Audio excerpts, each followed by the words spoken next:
哦，谢谢学姐。谢谢。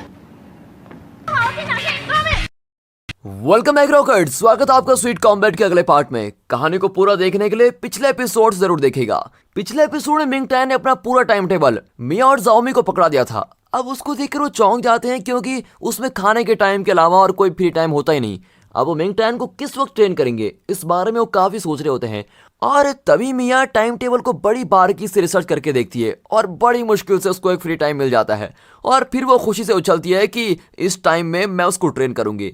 अब इस पर जाओमी कहती है कि नहीं नहीं, उसको मैं ही ट्रेन करूंगी। और इस तरह ये दोनों झगड़ने लगती है। अब मिंग टैन आइसक्रीम शॉप में रैबिट के भेस में काम कर रहा होता है। तभी वो फेंग्यू को आते हुए देखता है और वो तुरंत चेक करता है कि शॉप में स्ट्रॉबेरी आइसक्रीम है या नहीं। लेकिन वहां पर एक आइसक्रीम बची होती है और वो काउंटर को मैनेज करती हुई लड़की से कहता है कि वो इकलौती स्ट्रॉबेरी आइसक्रीम किसी और को ना दे और उसको फेंग्यू के लिए रिजर्व करके रखे। और वो बेचारी भी मान जाती है। फिर मिंग टैन बाहर जाकर नोटिस बांटने लगता है। अब फेंग्यू आकर स्ट्रॉबेरी आइसक्रीम मांगती है तो काउंटर पर खड़ी लड़की कहती है कि सिर्फ एक ही आइसक्रीम बची हुई है। आप बहुत ही खुशकिस्मत हैं जो एन वक्त पर आ गई, वरना तो मिलती नहीं आपको। बाहर जो रैबिट के भेस में नोटिस बांट रहा है उसी ने आपके लिए आइसक्रीम रिजर्व करके रखी थी।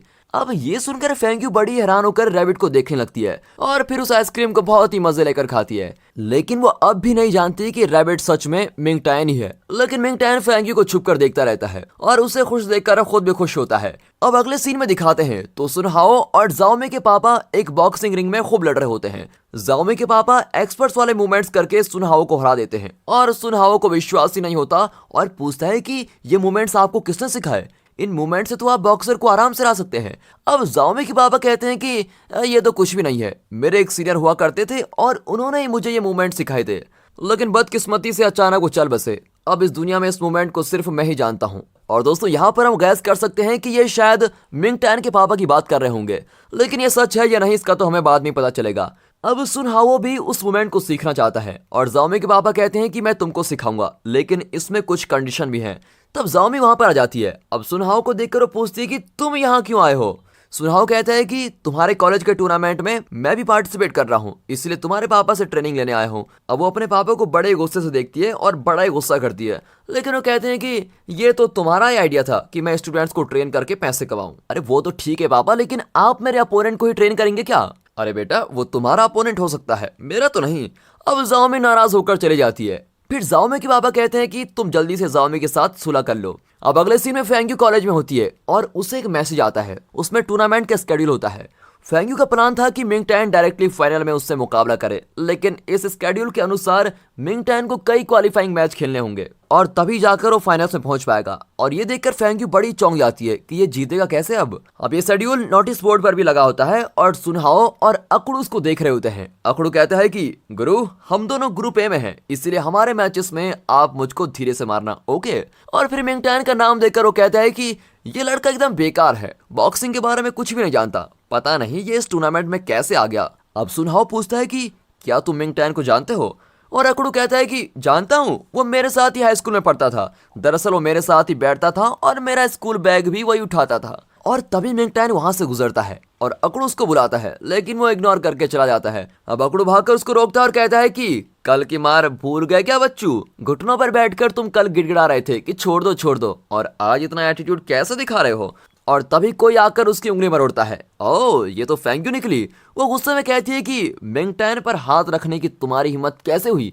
ज़ेंगजी कॉलेज का रूल है कि हम अपनी पावर बाहर के लोगों पर यूज नहीं कर सकते। अगर ऐसा किया तो हमें बहुत ही खतरनाक पनिशमेंट दिया जाता है, और अगर ये रूल नहीं होता तो इस वक्त तुम्हारी उंगली टूट जाती, समझे? अब उसके धमकी को सुनकर सुनहाओ अकड़ू की तरफ से माफी मांगता है और मिंग टैन भी फेंग्यू को शांत करता है और कहता है कि तुम टेंशन मत लो, इस प्रॉब्लम को मैं खुद ही सॉल्व कर लूंगा। वैसे मैं भी ग्रुप ए में हूँ और बॉक्सिंग की ट्रेनिंग ले रहा हूँ, इसीलिए इसे मैच में मैं देख ही लूंगा। और ये कहकर मिंग टैन चला जाता है। अब सुनहाओ अपने कॉलेज में लौटता है और वो अकड़ू को बुलाकर वार्निंग देता है कि आइंदा किसी के साथ ऐसी हरकत की तो मैं खुद ही तुमको मार डालूंगा।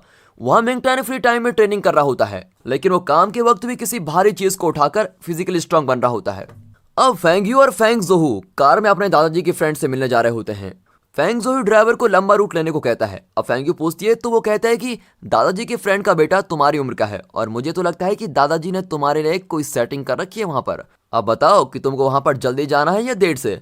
अब फेंग्यू को उसकी बात ठीक लगती है और दोनों मिलकर यहाँ जाओ वहां जाओ करके ड्राइवर को बड़ा ही कंफ्यूज कर देते हैं और एक ही एरिया में बेचारे को गोल गोल घुमा रहे होते हैं। फिर दूसरी ओर मिंग टैन जिस होटल में काम करता है उसका ओनर उससे कहता है कि तुम बहुत ही अच्छे लड़के हो और इसीलिए मैंने तुमको यहाँ पर नौकरी भी दी है। आज तुम एक बहुत ही बड़े वीआईपी को सर्व करने वाले हो, इसीलिए जरा ध्यान से करना। और ये कहकर ओनर चला जाता है। हालांकि इसी होटल में फेंग यू और फेंग जोयू उनके दादाजी के फ्रेंड से मिलने आ रहे होते हैं और दोनों की आते ही उनके दादाजी पूछते हैं कि तुमने इतनी देर कहाँ लगा दी, लेकिन उनके फ्रेंड इन दोनों के सपोर्ट में कहते हैं कि दोनों ट्रैफिक में फंस गए होंगे इसलिए लेट हो गई। और फिर वे बातें करने लगते हैं। उनके फ्रेंड अपने बेटे को बताते हैं कि ये फेंग्यू है, याद है बचपन में तुम दोनों साथ खेलते थे। उनका बेटा कहता है कि हाँ, हम दोनों एक ही क्लास में बैठा करते थे। मुझे अच्छी तरह याद है कि फेंग्यू मुझको बहुत ही पसंद करती थी। अब फेंग्यू का वही फ्लैशबैक दिखाते हैं जो वो जिंदगी भर नहीं भूल सकती। बचपन में उसने अपने क्रश को गिफ्ट दिया था, लेकिन उसने बेचारे को पागल मॉन्स्टर कहकर सबके सामने इंसल्ट कर दिया था। और वो क्रश कोई और नहीं, यही लड़का है, इसका नाम शिवी है। उसकी बचपन की हरकतें याद करके फेंग्यू को शिवी से बहुत ही चिढ़न होने लगती है, लेकिन वो कुछ नहीं कह पाती।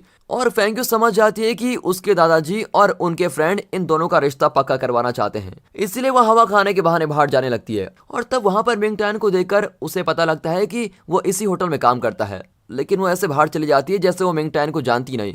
फिर मिंग टैन कोई चीज लेने बाहर जाता है तो फेंग्यू सीढ़ियों पर बैठी कुछ सोच रही होती है। मिंग टैन उसको देखकर वहीं खड़ा रहता है, लेकिन तभी शेबी भी बाहर आ जाता है। अब वो फेंग्यू से पूछता है कि क्या सच में तुम मुझको भूल गई?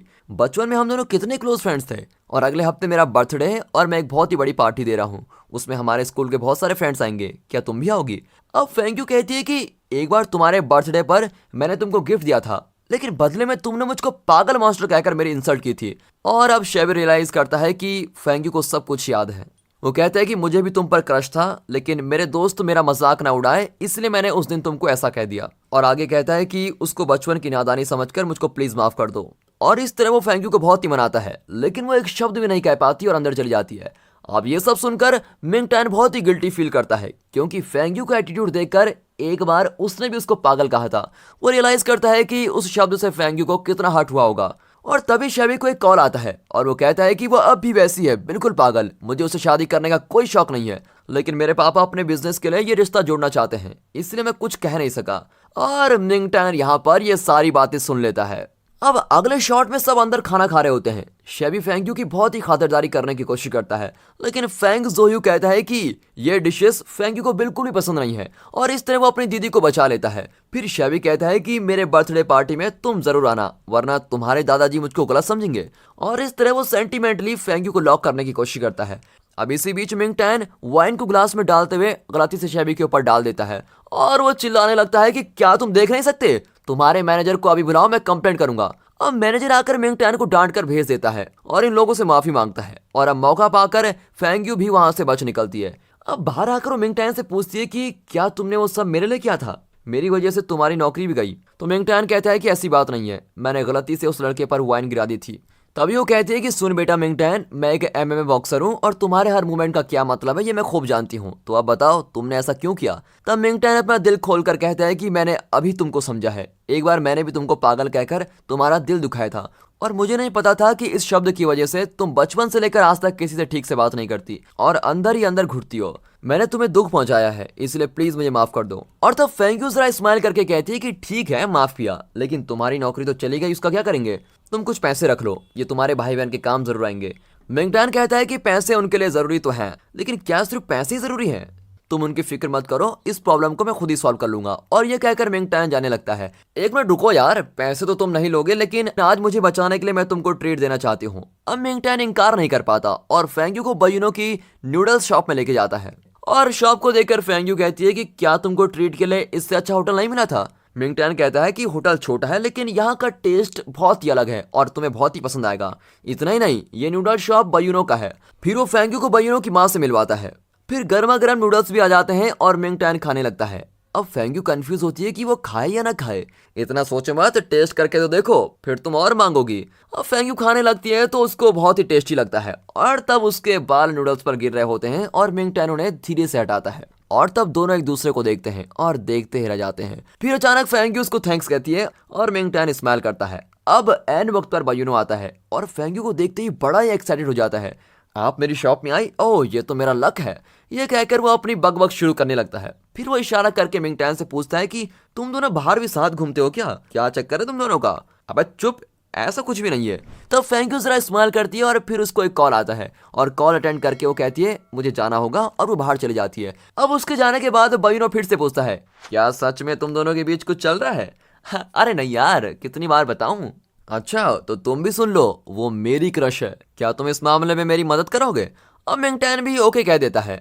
फिर घर आकर भी फेंग यू के सामने नूडल शॉप का वही सीन चल रहा होता है जब मिंगटैन ने उसके बाल हटाए थे, लेकिन यहाँ कप भर जाता है और वो पानी डालती रहती है। अब ये देखकर फेंग जोई पूछता है कि तुम कौन से ड्रीम वर्ल्ड में हो दीदी? होटल से तुम बिना खाए चली आई, क्या तुम्हारे लिए कुछ बनाऊं? नहीं फेंग जोयू, मैंने डिनर कर लिया है, मिंगटैन मुझको बाहर लेके गया था। और अब फेंग जोयू ठहरा एक जीनियस, वो माइंड में पूरी कैलकुलेशन करके एकदम ठीक बता देता है कि उस दिन ऑफिस में जो फूड डिलीवरी वाला लड़का आया था वही है ना तुम्हारा मिंगटैन? तुमने कहा था कि वो कॉलेज में तुम्हारा जूनियर है। मैं समझ गया। तो उसने जानबूझकर इस छवि पर वाइन गिराया था।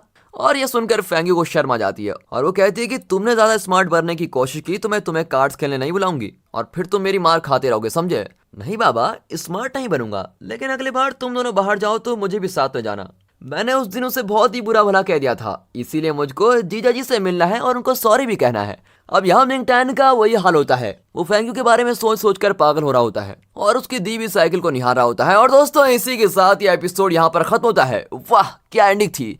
क्या मिंगटैन क्वालिफायर मैचेस में जीतकर फाइनल्स में पहुंच पाएगा और कहानी में आगे क्या हुआ, ये सब जानने के लिए देखते रहिए स्वीट कॉम्बैट की आने वाली वीडियोस। अगर ये सीरीज आपको पसंद आई हो तो इस वीडियो को एक लाइक और चैनल को सब्सक्राइब कीजिए और साथ ही अपने फ्रेंड सर्कल में इसको शेयर भी जरूर कीजिए। कमेंट्स में ये जरूर बताइए कि ये सीरीज आपको इतनी पसंद क्यों आ रही है। And finally thanks for watching.